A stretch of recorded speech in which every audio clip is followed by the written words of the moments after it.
soon as we got the medical command post set up, and I was with a team of other fire department EMTs, we were about to go off and treat some people we had been assigned to treat. All of a sudden we looked up, before we looked up, we heard what sounded like basically a jet airliner landing right on top of our heads. Looked up and the building was just coming down. Amazing. That was a phone call from Ground Zero nearly 1 year ago from emergency medical technician Dan Cohen, risking his life while attempting to save others. Dan is also a producer here at Fox News, and he joins us now live from Philadelphia. Also with us from Washington, D.C. is John Nowell, a retired Army officer with experience in security and counterterrorism operations, who, along with many others, pulled bodies out of the Pentagon for 5 long days. And joining us by phone, we have Rick King. He's the assistant chief for the Shanksville, Pennsylvania Volunteer Fire Department, where Flight 93 went down. Thank you, all of you, for being here tonight. We really appreciate it. Thank you, Rita. Thank you. Dan, let's start with you. What goes through your mind when you hear yourself now a year later? That was kind of weird, actually. At first, I didn't realize that was me. I've told the story to a lot of people throughout the past year, so I mean, it kind of brings it back in the immediate sense when I hear it from actually minutes after it happened. It is wild, and I'm covering it too. It's interesting. I still get chills too when I hear a lot of it. Your wife called you. That's how you found out about this, right? Yeah, I actually had overslept. I was still asleep. My wife works on Wall Street, a few blocks from the World Trade Center, and she called at first and said, something's going on, I'm not sure what it is, turn on the TV. I turned on the TV. My first thought when I saw it was to get up and go to Fox, but then I watched a little and I realized that, you know, they needed help down there. So I started getting dressed to go down there. When she called back a minute later and said she just felt another huge explosion, which turns out was the second plane. And that's why I decided, yeah, I definitely needed to go down there. I'm glad you made the right choice, Dan. What did you see when you approached the towers? I know you've recounted, you and I have even talked about this. You saw some amazing things. I mean, you saw large chunks of the plane, gaping holes. Right. Well, at first, I hitched a ride down there with an FBI agent who I just kind of flagged down. I said, I'm an EMT. He said, get in. When we first pulled up, it was a few blocks away from the World Trade Center, and I saw parts of engines, parts of the plane, and that was the first time I realized that it was such a huge plane. It still hadn't even really sunk in that it was a real jet. And I realized that this was no small thing.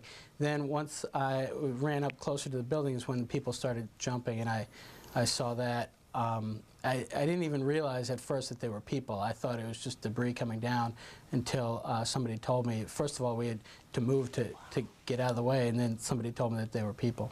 Amazing. And John Nowell, when did you first hear about Flight 77 and what was happening at the Pentagon?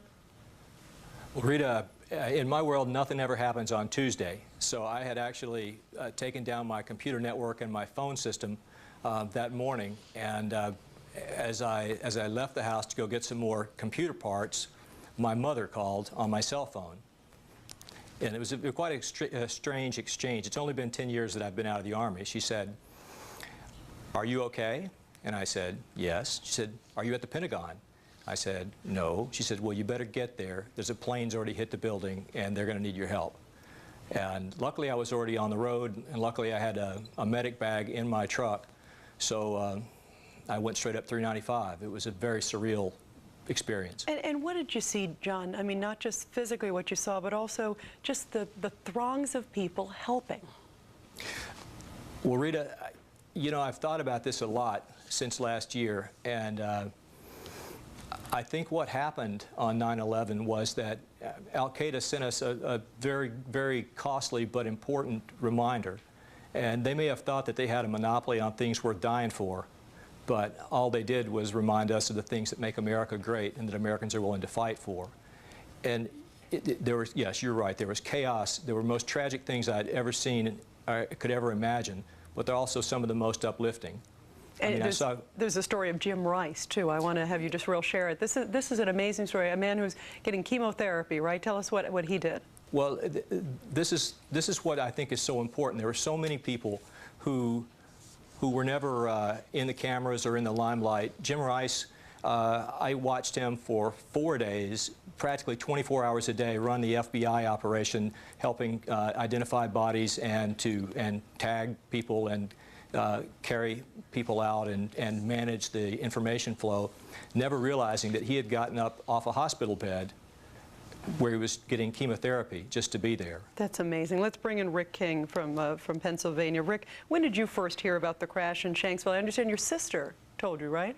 Yeah, that's right. I was on the phone with her. I had called her about 10 o'clock and see if she if she had known what was going on in New York and in Arlington. And as I was talking to her on the telephone, she said to me, Rick, that I hear a plane, and she was pretty adamant and said it was really loud. It sounded like a jet, and so I immediately stepped out onto my porch, and I could hear the plane, I could hear the engine screaming, and just seconds later it hit. I mean, our whole town just shook, and I witnessed the fireball going up into the sky.